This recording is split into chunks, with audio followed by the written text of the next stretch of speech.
The Tower of Babel wasn't just a tower, it was a portal. We all know the story of the Tower of Babel. It's a Sunday school classic, a simple tale about human arrogance, a tower built to poke at the heavens, and a divine smackdown that scattered humanity and created all the world's languages. But what if that's not the whole story? What if the Bible, hiding in plain sight, is hinting at something way more advanced and far more dangerous than just a tall building? This is where the story takes a fascinating turn, with some modern theorists asking a wild question. What if the structure on the plains of Shinar wasn't just a tower, but a machine, a gateway, designed to grab the power of the heavens for mankind?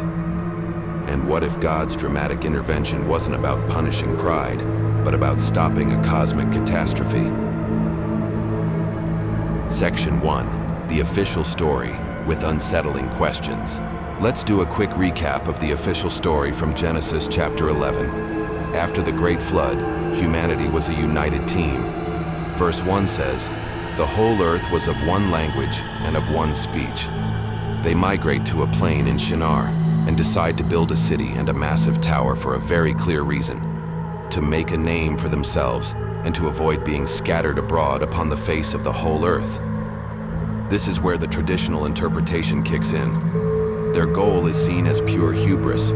Building a tower to the heavens was their way of trying to dethrone God and put humanity in charge. So God comes down, sees their unity and ambition, and says something pretty revealing in Genesis 11:6. Nothing that they propose to do will be withheld from them. To put a stop to this, he scrambles their language, and everything grinds to a halt. The unfinished city gets its name, Babel, which the Bible cleverly links to the Hebrew verb balal, meaning to confuse. It seems cut and dry, but when you really think about it, some questions pop up. Why was the creator of the entire universe so worried about a skyscraper? The text even says, God has to come down just to see their city, which really highlights how tiny their project was from a divine point of view. So if the height wasn't the real issue, what was? What if the threat wasn't that they could physically climb to heaven, but that they were about to open something?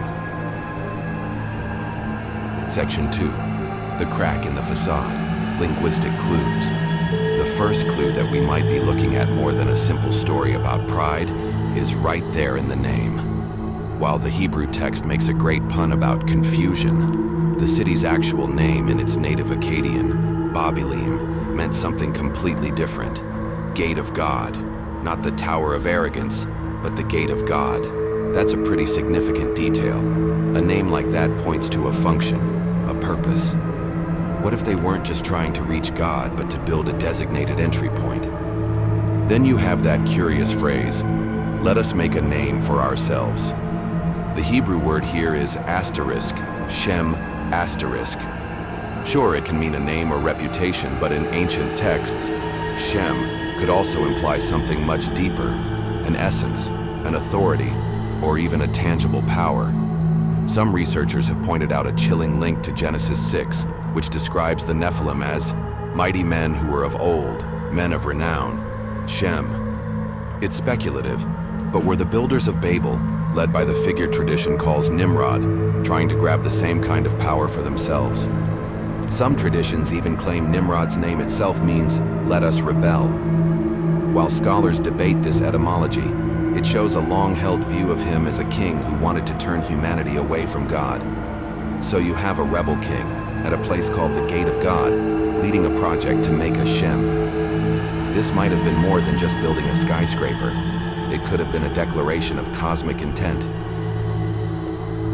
Section 3, the investigation, historical context. This whole idea gets a lot more interesting when you look at the archaeology of ancient Mesopotamia. The Tower of Babel was almost certainly inspired by the incredible structures that dominated the region, ziggurats. These weren't tombs like the pyramids, they were massive, stepped temple towers with a special shrine at the very top, and their purpose was well known. The most famous ziggurat, Etemenanke in Babylon, was literally called the House of the Foundation of Heaven and Earth. Its job was to be a bridge, a connection point between the earthly realm and the divine one. These weren't just symbolic gestures. People believed they were functional. Ancient Mesopotamians saw ziggurats as literal stairways for the gods to come down to earth, and a place for priests to ascend, a meeting spot between worlds. The shrine on top was a sacred space, basically a waiting room for the city's god, all furnished and ready for their arrival. This historical reality completely changes how we see Babel. The builders weren't just naively piling up bricks hoping to poke through the clouds. It's very likely they were following a known architectural and spiritual blueprint, one designed to forge a connection between different realms. Section 4. The investigation, a coordinated ritual. So, let's put these ideas together. You have a structure called the Gate of God, built to create a name or power for its makers, and it's based on designs that were believed to be literal stairways for divine beings. This has led some to a pretty wild theory. What if the construction project was actually a massive, coordinated occult ritual? Now, this is highly speculative and not supported by mainstream history, but think about the components. You have the entire world's population at the time, all focused on a single goal, speaking one language, moving as one mind. That's not just a construction crew, it's a unified consciousness. Some esoteric readings point to the building materials, baked brick instead of natural stone and tar for mortar. They were using human technology, not God's natural creation, as if to manufacture their own path to the divine. In this speculative view, the tower was an esoteric machine. The theory goes that the unified chanting of the people, the precise geometric shape of the ziggurat, and the location itself, all of it was part of a ritual designed to generate enough focused energy to rip open the veil between dimensions. In this interpretation, it wasn't about pride, it was about power. They weren't asking God to visit, they were trying to force the gate open and take that power for themselves. Interestingly, some extra-biblical texts like the Book of Jubilees and the historian Josephus claim the tower was destroyed by a great wind, lending a little more flavor to the idea that this was a cosmic-level confrontation. Section 5. The Grand Revelation. When you assemble all these pieces, the historical context of ziggurats, the linguistic clues, and these more speculative interpretations, a new and frankly terrifying picture can emerge. In this view, the story of Babel isn't a simple morality tale. It's the story of humanity's first attempt to grab divine power through a coordinated, technological, and ritualistic effort to create a portal. They weren't just building a tower to heaven. They were trying to activate a gateway at the gate of God. If we entertain this theory, then God's intervention looks very different. It's not the act of a petty, insecure deity angry about his subjects' ambition. It's the desperate act of a creator preventing a reality-bending disaster. If humanity, unified in rebellion, had actually succeeded in opening that gate, what would have come through? Would they have become gods? Or would they have unleashed forces they couldn't possibly understand, let alone control? The confusion of languages in this light was the most elegant and merciful solution you could imagine. It wasn't a random punishment.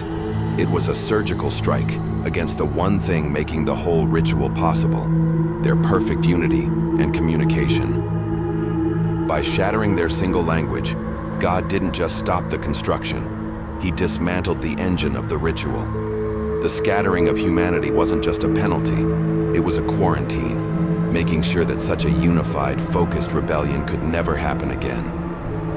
For thousands of years, the story of Babel has been seen as the moment God divided humanity. But what's amazing is that there's a bookend to this story in the New Testament.